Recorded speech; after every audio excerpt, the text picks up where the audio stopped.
Jumpa kembali dengan saya, Petrus Marinusia.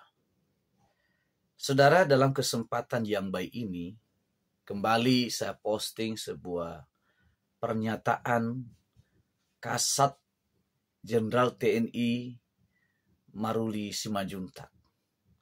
Beliau memberikan ketegasan yang begitu luar biasa karena polemik atau opini-opini di media sosial, bahkan ada pernyataan-pernyataan yang resah, sehingga Kasat ini memberikan pernyataan tegas kepada siapapun yang mencoba-coba mengganggu gugat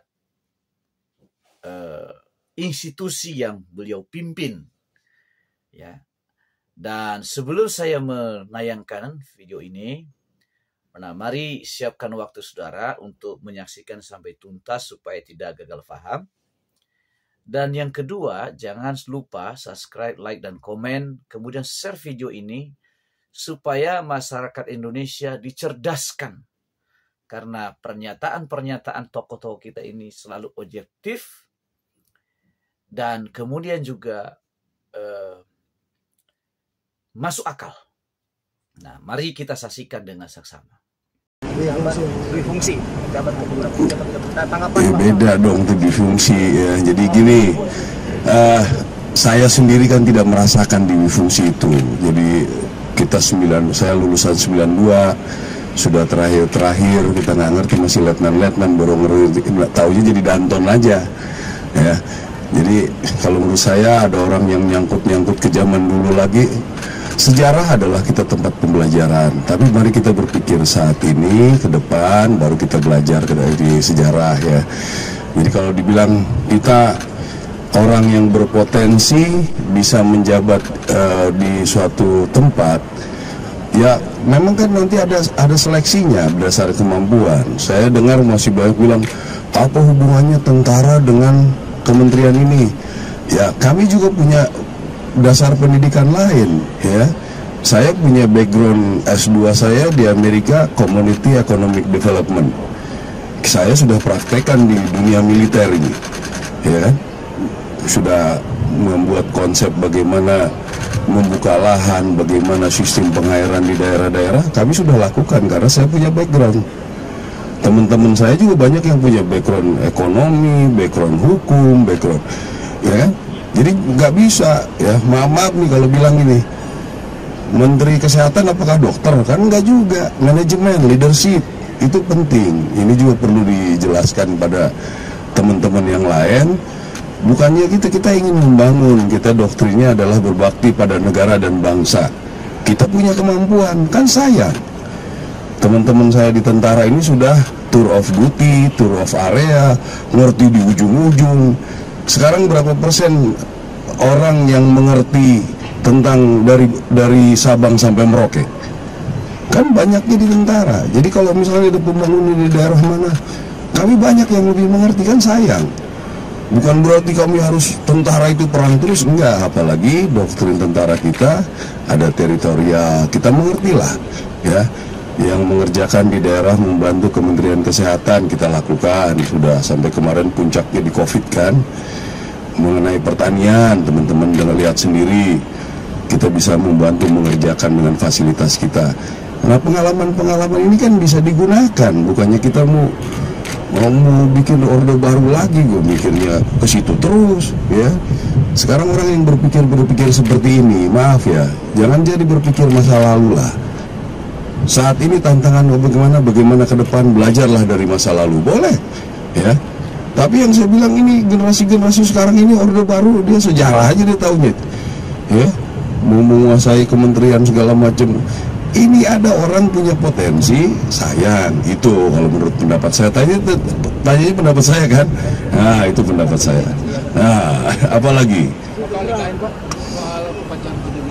ya udah kita siapkan. Kalau saya kan ngomong angkatan darat, kita sudah siapkan sebatas bagaimana pengamanan, karena ini berbatasan, ada dekat dengan perbatasan ke arah utara. Kami sudah siapkan artileri, arhanut, armet untuk pertahanan, kavalerinya, bagaimana untuk pengamanannya ya. Mungkin kami kan di ring 2 setelah pas Pampres ya, dan dengan bekerjasama dengan Angkatan Laut, Angkatan Udara, udah kami siap semua ya. Dan memang belum terlalu rumit lah, karena persiapan kita kan untuk 17-an dan juga menata nanti ke depan lah kira-kira. Wah, nggak terlalu banyak lah, berapa ribu aja ya. Kita ribuan nggak banyak nih, karena tentara itu ada berapa ratus ribu ya kan. Kalau hanya perlu 5.000, 6.000 itu gampang lah itu ya. Oke, apa lagi ya?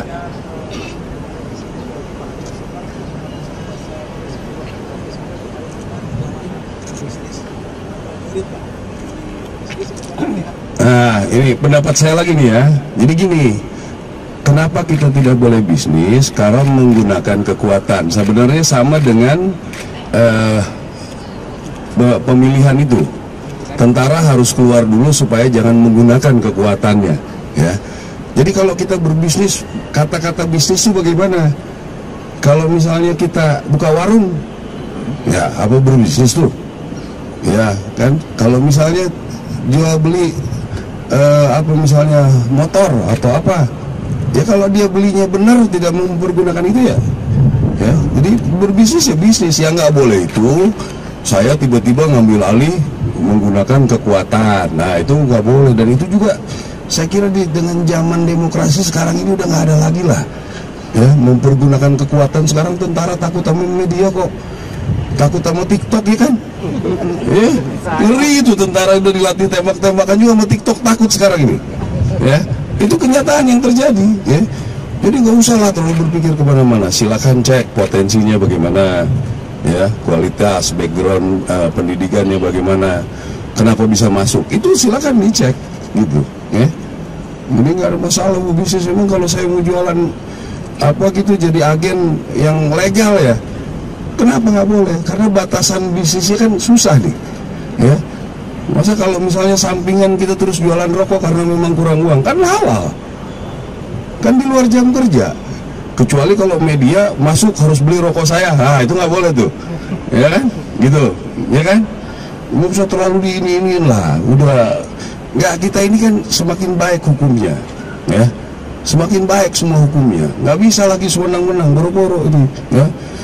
Kan tahu sendiri rekan-rekan media, kasus-kasus 10 tahun aja bisa terungkap lagi ya. Pikir saya berani jadi kasat, makin penakut sekarang jadi kasat ya. Saya pikir dulu udah paling hebat tuh kasat, bisa segala macam. Di jalan aja malah saya marahin supir, hati-hati, jadi gitu terus tuh. Tanya supir saya tuh ya, sama radio ini tukang motor, motor kamu jangan ngeok-ngeok terlalu kenceng, karena udah nggak enak, udah lain zamannya ya, sudah lain. Tolong sampaikanlah teman-teman, udah lain, orde baru ya, terlalu jauh gitu loh. Ini yang generasi sekarang boro-boro tahu orde baru. Bapaknya mereka aja mungkin banyak yang lahir sesudah orde baru nih, bapaknya mereka ini ya. Dan ada masih ada liting berapa nih yang paling muda ini, ada liting 98, udah nggak ada orde baru, udah punya anak, udah aja masih juga ngomong orde baru ya. Gitu kira-kira ya. Terima kasih Bapak. Nggak apa-apa, belajar sejarah bagus ya, saya juga dukung lah ya. Itu oke. Ya, terima kasih ya. Saudara, tadi kita telah menyaksikan Jenderal TNI Maruli Simanjuntak sebagai kasat. Beliau memberikan pernyataannya yang begitu tegas dan juga objektif. Nah, dengan pernyataan ini harapan kita semua masyarakat memahami dengan baik. Dan semua juga orang yang selama ini memberikan tudingan-tudingan yang tidak benar, nah mereka juga berubah pola berpikirnya dan bersama-sama membangun bangsa ini dengan cara yang baik. Ya. Dan saya juga berharap ke depan semua kita